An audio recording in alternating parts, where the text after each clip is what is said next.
So, hello dear student, it is atomic structure, second chapter on progress, class 11 chemistry. यहाँ पर हम लोग कोश और उपकोश की अवधारणाएं इसका डिस्कस करेंगे। कोश और उपकोश की जो अवधारणाएं होती हैं, आइए लुक सीट। देखें स्टूडेंट, कोश और उपकोश की अवधारणाएं, इसके बारे में जो पिछला वीडियो हम लोग देखे थे वहाँ पर बोर मॉडल प्रस्तुत किया गया था। तो नील बोर ने हाइड्रोजन परमाणु पर खोज की थी अपना, और उन्होंने ये बताया था कि हाइड्रोजन परमाणु की जो उसकी स्ट्रक्चर होती है हाइड्रोजन परमाणु के, उसमें जो उसका नाभिक होता है, नाभिक के चारों ओर जो इलेक्ट्रॉन होता है कक्षा में क्या करता है, घूमता रहता है।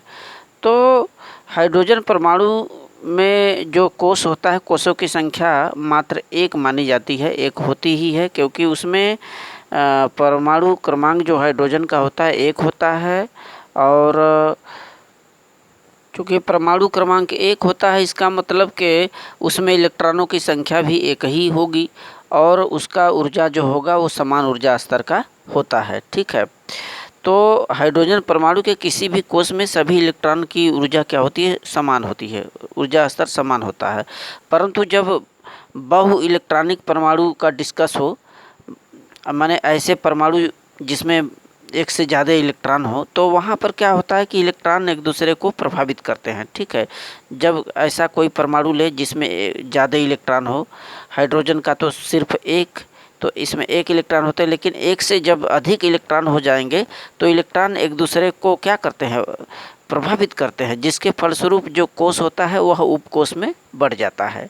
ठीक है, जो कोश होता है, कोशों की संख्या पिछले टर्न पर आप लोगों ने देखा कि जब नाभिक के पास वाला जो कक्षा होगा कि उसके बाद वाला यल, उसके बाद वाला यम, एक कोश की संख्या होती है। कोश, इसको यन से भी दर्शाते हैं, 1 2 3 4 इस तरह से बढ़ता जाता है।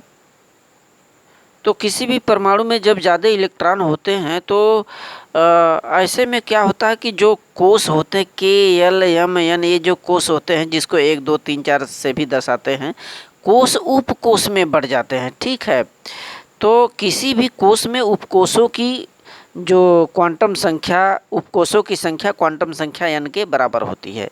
किसी भी कोश में उपकोशों की जो संख्या होती है क्वांटम संख्या एन के बराबर होती है। एन को मुख्य क्वांटम संख्या भी बोलते हैं, और मुख्य क्वांटम संख्या एन के परमाणु ऑर्बिटलों का जो समूह होता है उसी को हम लोग सेल कहते हैं, कोश कहते हैं। ठीक है, एन को ही हम लोग सेल भी कहते हैं। ठीक, आइए इनकी संख्या पर फोकस करें। देखिए यहाँ पर कोश और मुख्य क्वांटम संख्या जिसको एन से दर्शाते हैं, और उपकोशों की संख्या कितनी होती है, और उपकोशों को किस चिन्ह से हम लोग दर्शाते हैं। ठीक है, तो यहाँ पर ये नाभिक है, और इस नाभिक के जस्ट पास वाला जो कक्षा होगा उसको के, इसके बाद वाला एल, इसके बाद वाला एम एन, एक कोश है। इनको क्रमशः क्वांटम संख्या एन के द्वारा भी दर्शाते हैं, 1 2 3 4 एंड सो ऑन। ये क्वांटम संख्याएं हैं, मुख्य क्वांटम संख्या जिन्हें कहते हैं। तो के एल एम एन, ठीक है, के कोश को हम लोग क्वांटम संख्या 1, एल को 2, एम को 3, एन को 4, इस तरह से दर्शाते जाते हैं।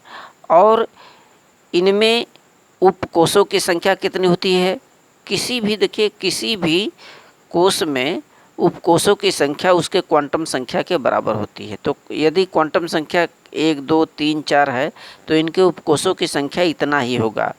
तो उपकोश की संख्या 1 होगी क्वांटम संख्या 1 में।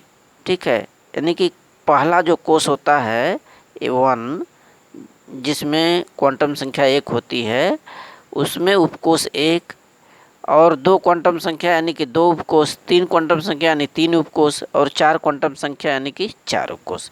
अर्थात उपकोशों की संख्या क्वांटम संख्या के बराबर होती है। ठीक है, पहले में 1, दूसरे में 2, तीसरे में 3, चौथे में 4 उपकोश होते हैं। और उपकोशों का जो चिन्ह होता है, देखिए पहले कोश में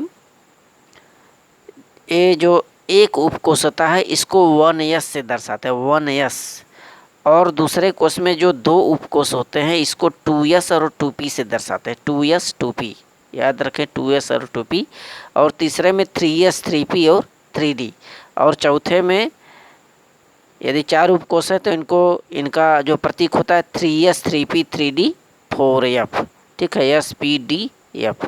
तो ये उपकोषों की संख्या है और प्रत्येक उपकोष में कितने अधिकतम इलेक्ट्रॉन होते हैं ये यहाँ पर हम लिखे हैं।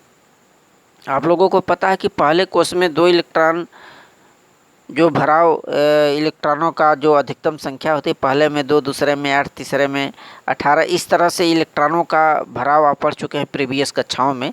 लेकिन यहाँ पर प्रत्येक उपकोष में कितने अधिकतम इलेक्ट्रॉन आ सकते हैं, देखिए यस उपकोष में अधिकतम 2 इलेक्ट्रॉन, पी में अधिकतम 6 इलेक्ट्रॉन, और डी उपकोष में अधिकतम 10 इलेक्ट्रॉन, और एफ में अधिकतम 14 इलेक्ट्रॉन आते हैं।